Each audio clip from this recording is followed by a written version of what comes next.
जरांगे पाटलांनी उपोषण सोडलेलं आहे। मुख्यमंत्री एकनाथ शिंदे यांच्या उपस्थितीमध्ये हे उपोषण सोडलंय। मुख्यमंत्र्यांनी जरांगे पाटील यांना सुपूर्द केला आणि त्यांनी उपोषण सोडलंय। सुरुवातीपासून तुम्ही लढा दिला, लोकशाही तुमच्या सोबत होती।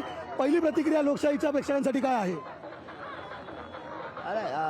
जे उद्देश ठेवून मराठा समाज मुंबईला आला होता तो उद्देश मराठ्यांनी सफल केला। कायदा पारित राजपत्र निघत नव्हतं अधिसूचनेचं मराठा समाजाच्या सगळे सोयऱ्यांच्या बाबतचं नोंदी मिळाल्या आणि अध्यादेशही मिळाला। पण आज अध्यादेश निघाला असला तर तुम्ही सांगितलं की लढाई संपलेली नाहीये, कारण त्याची अंमलबजावणी सुरू राहील।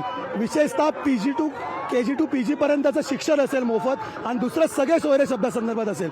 सगळे सोयऱ्याचा अध्यादेश तुम्हाला वाटतं तुमच्या मनाप्रमाणे निघालेला आहे अजूनही? हो, माझ्या म्हणण्यापेक्षा जेवढे हायकोर्टाचे वकील आहेत त्या बांधवाला बोलवलं होतं, तज्ज्ञालाही काय बोलवलं होतं, अभ्यासकांना पण रात्री बोलवलं होतं। रात्रभर त्याच्यावरती चर्चा केली आणि नंतर हा निर्णय घेतला। दाखल्यांच्या बाबतीमध्ये विशेषतः घोळ दिसून आला। 54 लाख नोंदीनंतर 37 लाख नोंदींना प्रमाणपत्र दिल्याचा दावा शासनाने केलाय। तुमचं म्हणणं आहे तेवढा वाटप झालेलं आहे, अजून तुम्ही कशा प्रकारे त्याची तपासणी करणार आहात? डाटा मागे घेतलेला आपण त्यांना डाटा देते, परंतु अद्यापही मोठ्या संख्येने जो समाज आहे तो वाड्या वस्त्यामध्ये पसरलेला आहे। सर्वेक्षणाच्या वेळी मराठा आपण पाहिलं की लोकांकडे पोहोचेपर्यंत सरकारकडे तेवढं मनुष्यबळ नव्हतं। आता तुम्हाला वाटतं प्रमाणपत्राचं वाटप करताना हे मनुष्यबळ सरकार उपलब्ध करून देईल, आणि ते दिलं नाही तर तुमचा पवित्रा काय असेल? काय दिलं तर प्रमाणपत्र वाटपामध्ये मोठ्या प्रमाणात संख्याबळ लागणार आहे शासकीय कर्मचाऱ्यांचं। सर्वेक्षणाच्या वेळीच आपल्याला मराठा समाजाचं मनुष्यबळ कमी पडल्याचं दिसून आलं होतं। प्रमाणपत्र वाटताना ही कसर कशी भरून काढणार शासन? नाही, ते मनुष्यबळ वाढवतील, अभ्यासक पण वाढवतील आणि सगळं व्यवस्थित होईल।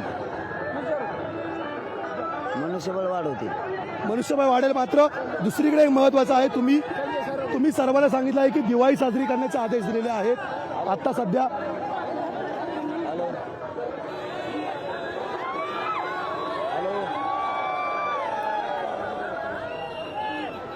उपोषण सोडल्यानंतर सगळ्या मागण्या मान्य झाल्यानंतर जरांगे पाटील यांची ही रॅली सुरू आहे। लोकशाही मराठी सोबत जरांगे पाटील हे संवाद साधतायत।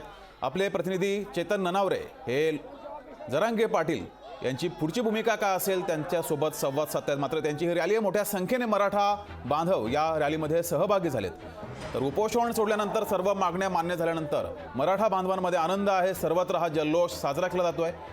ही दृश्य काही वेळापूर्वीची ज्यावेळेस मुख्यमंत्री सुद्धा या ठिकाणी पोहोचले होते। महत्त्वाचा प्रश्न असा आहे की आता शासन अध्यादेश निघालेले आहेत, त्याची अंमलबजावणी होते की नाही यासाठी तुम्ही कुठली एक विशेष यंत्रणा राबवणार का, समिती नेमणार आहात का?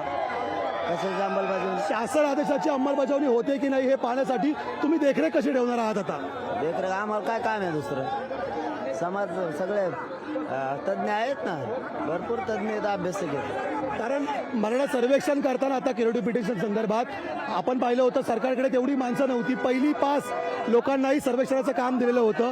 तुम्हाला वाटत नाही प्रमाणपत्र वाटताना पण घोळ होऊ शकतो? तुम्ही काय सावध पवित्रा ठेवणार आहात? नाही, प्रमाणपत्र वाटतं पण काय घोळ? तुमचा आता या पुढचा प्रवास कसा असेल? कारण लढाई जिवंत ठेवायची आहे। तुम्ही पुन्हा तालुक्याचे, राज्याचे आणि दौरे करणार आहात का जिल्हा निहाय?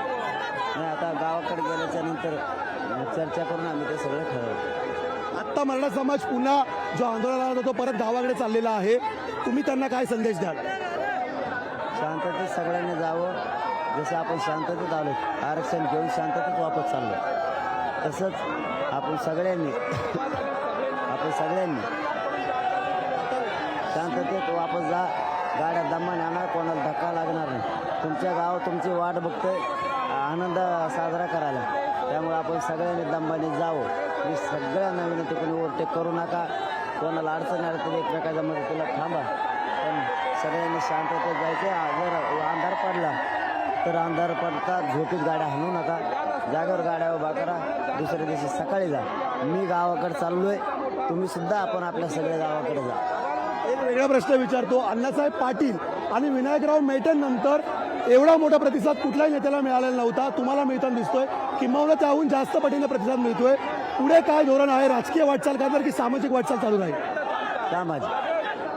सामाजिक राजकारणात उतरण्याचा काही उद्देश आहे? नाही, ते आपल्या डोक्यातच नाही ते. मग सरकारवरती अंकुश तुम्ही बाहेर राहूनच ठेवणार आहात का? हीच ताकद प्रचंड आहे, बघितलं ना आता सगळ्या देशाने. आता एक प्रश्न आहे सर्व मराठ्यांना की तुमच्यापर्यंत जर पोहोचायचं असेल, तुमच्यापर्यंत संपर्क साधायचा असेल, काही यंत्रणा काय तुम्ही प्रत्येक जिल्ह्यामध्ये आता काही वेगळी तुमची कार्यालय किंवा संपर्क यंत्रणा उभारणार आहात का? नाही, कार्यालय फिरायला नाही, पण जिल्ह्यातल्या सगळ्या टीम काम करणार आहे. मग मुख्यालय अंतरवाली सराटीमध्येच राहील. नाही असं काय नाही, परंतु कामच जिल्ह्यातल्या पूर्ण करतात. कारण बरेच लोक तुम्हाला आज भेटायला गर्दी करतायत रस्त्याच्या दोन्ही बाजूला. प्रत्येक राज्यामध्ये हे चित्र आहे, मात्र लोकांना तुमच्यापर्यंत पोहोचता यावं म्हणून एक काय माध्यम तुम्ही करणार आहात का? लोकांना तुमच्यापर्यंत पोहोचण्यासाठी एखादा माध्यम उपलब्ध करून देणार आहात का? एखादा फोन नंबर किंवा एखादं कार्यालय असं काही? फोन नंबर दे, फोन नंबर सगळे. निश्चितच हे होते जरांगे पाटील आणि आज ज्या प्रकारचा प्रतिसाद मिळत आहे, गुलालाची उधळण कळत दिवाळी साजरी करायचं आवाहन त्यांनी केलेलं आहे. लोक आस्थापना करत आहेत. राजकीय वाटचाल कुठली करायची नाहीये, आपल्याला सामाजिक वाटचाल चालू ठेवायची असा संदेश त्यांनी दिलेला आहे. कॅमेरामन रोहित कांबळेसह मी चेतन ननावरे, नवी मुंबई. तर जरांगे पाटलांची ही विजयाची रॅली सुरू आहे. दोन्ही बाजूला मोठ्या संख्येने मराठा आंदोलक आहेत, विजयाचा जल्लोष साजरा करतायत. आणि आपले प्रतिनिधी चेतन ननावरे यांनी जरांगे पाटील यांच्यासोबत साधलेला हा संवाद आपण पाहिला. यावेळी जरांगे पाटलांनी सर्व आंदोलकांना घरी जाताना काळजी घ्या, शांतपणे घरी जा, कोणतीही घाई गडबड करू नका असं आवाहन सुद्धा केलंय. लोकशाही मराठी ऐका, पहा, जागरूक रहा.